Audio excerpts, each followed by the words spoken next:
Time for Kurt Mallory's press conference. Coach, as we get ready for Eastern Illinois, we'll kind of open it up just with you with an opening statement about game week being just a couple days away. Well, it's here. We're excited to get started, get the first game underneath our belt. We got a heck of a challenge this week against Eastern Illinois. They're a very good first opponent. We've had a good camp, stayed healthy for the most part, and really liked the strides our team's made from the springtime to now. Where do you feel your team's made the biggest strides in getting ready for Thursday night? Well, I think they're starting to play fast, play with confidence, less thinking and more reaction.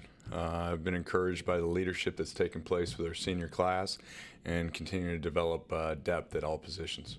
You mentioned depth at all positions. I know depth can be a coach's best friend at times. Where do you feel you're at in that department as you head into Thursday night?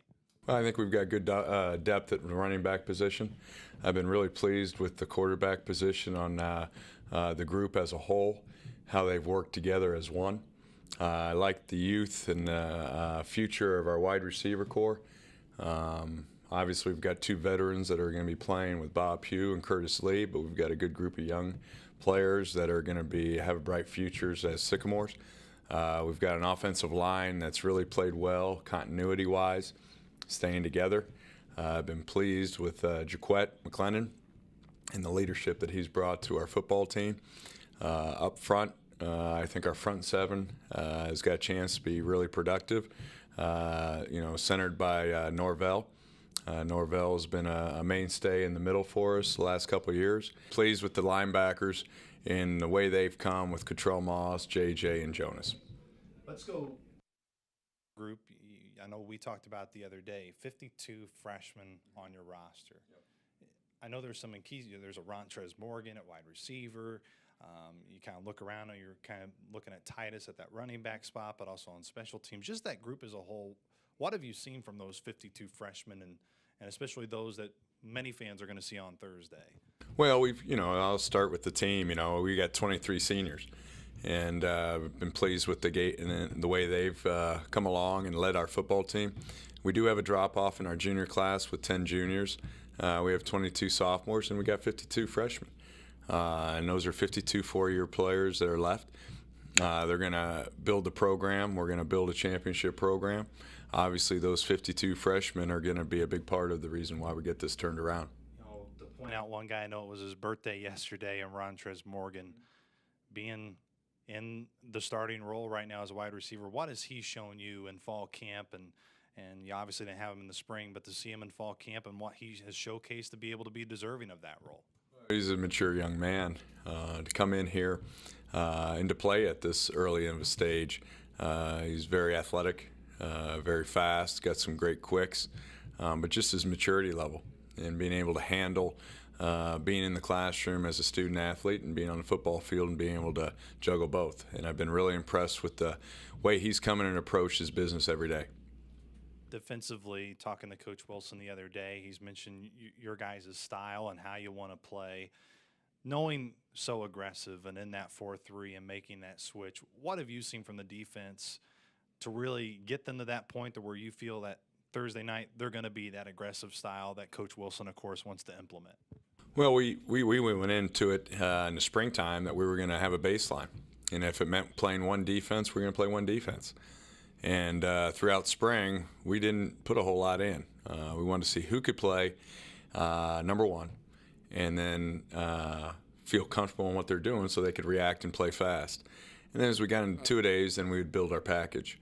But we felt really good about just coming out of spring, knowing who could play, feeling comfortable with that, and then getting into the two-a-days and being able to add more to our package. And we believe it's really helped us. It's really been the right thing to do, especially with a group that maybe is not as experienced.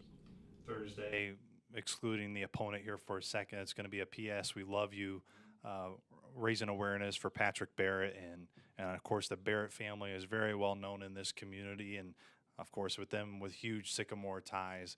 Kind of tell us a little about what your team's doing on Thursday to raise awareness for that. It brings reality. Obviously, sometimes you get caught up in the game of football. And I know the other day I was a little down about not having maybe 10 guys out on the field, not having 11, worrying about some things that maybe the guy wasn't wearing the right tights. And it comes to reality that this is real, this is about life. And if we can do something with this great game of football to create awareness and do some great things for the Barrett family, we're honored to be a part of it. When you look at Eastern Illinois, what about them? I know offensively, you look at what they've been able to do. 4 or 5 on the offensive line, obviously their quarterback returns as well. What are their biggest strengths offensively? Well, up front, they're very physical. They're very physical up front offensively. They're very physical on the defensive line. But it's always going to start up front, and they're going to build it with the people they have up front. Defensively, Coach Dameron is a defensive guy. You're a defensive guy. Their defensive mindset, where are they at when you kind of look at your team and kind of the difference in styles when you see on Thursday? Well, I'll start with Coach Dameron. I've been following his career. He's a defensive coach. He's been a coordinator. He's been a secondary coach. Now the head football coach at Eastern Illinois. Him and his staff do a great job of coaching. You can see that they're well coached. They play hard. They've got a plan in place, and they've stuck to it. We expect a great challenge. It's probably their best football team since the Garoppolo days. And I know they feel really good about where they're at as a program and how they've built it. And, of course, Coach Dameron's done a great job. This is a big rivalry. And, I think maybe your players right now don't know that to an extent just because they haven't been a part of this rivalry in a long time. It'll be the first time since 2009 that these two teams meet. And it's the longest series that Indiana State has ever had with this team. Just the importance of getting this back on the schedule, being able to play a team like Eastern Illinois who's right down the road. I know there's been some announcements about Purdue upcoming, but this is kind of what you want to do with this program, is because these are, not to say that there are other matchups such as Tennessee Week 2 that your guys aren't going to be looking forward to, but these are teams close by that can really get the fan bases back and energized about this game. Well, the proximity. You got a team from the Missouri Valley Conference. You have a team from the OVC. And the proximity, obviously, within an hour. And just the recruiting base. We're going to recruit the same areas, come across them quite a bit in recruiting. And we're looking forward to being part of the schedule here the next 4 years, and hopefully from years to come. And obviously there's been a great tradition,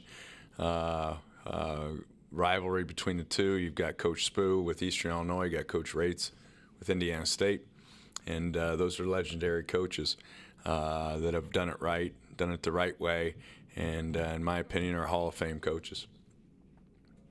Coach, appreciate the time. Thank you.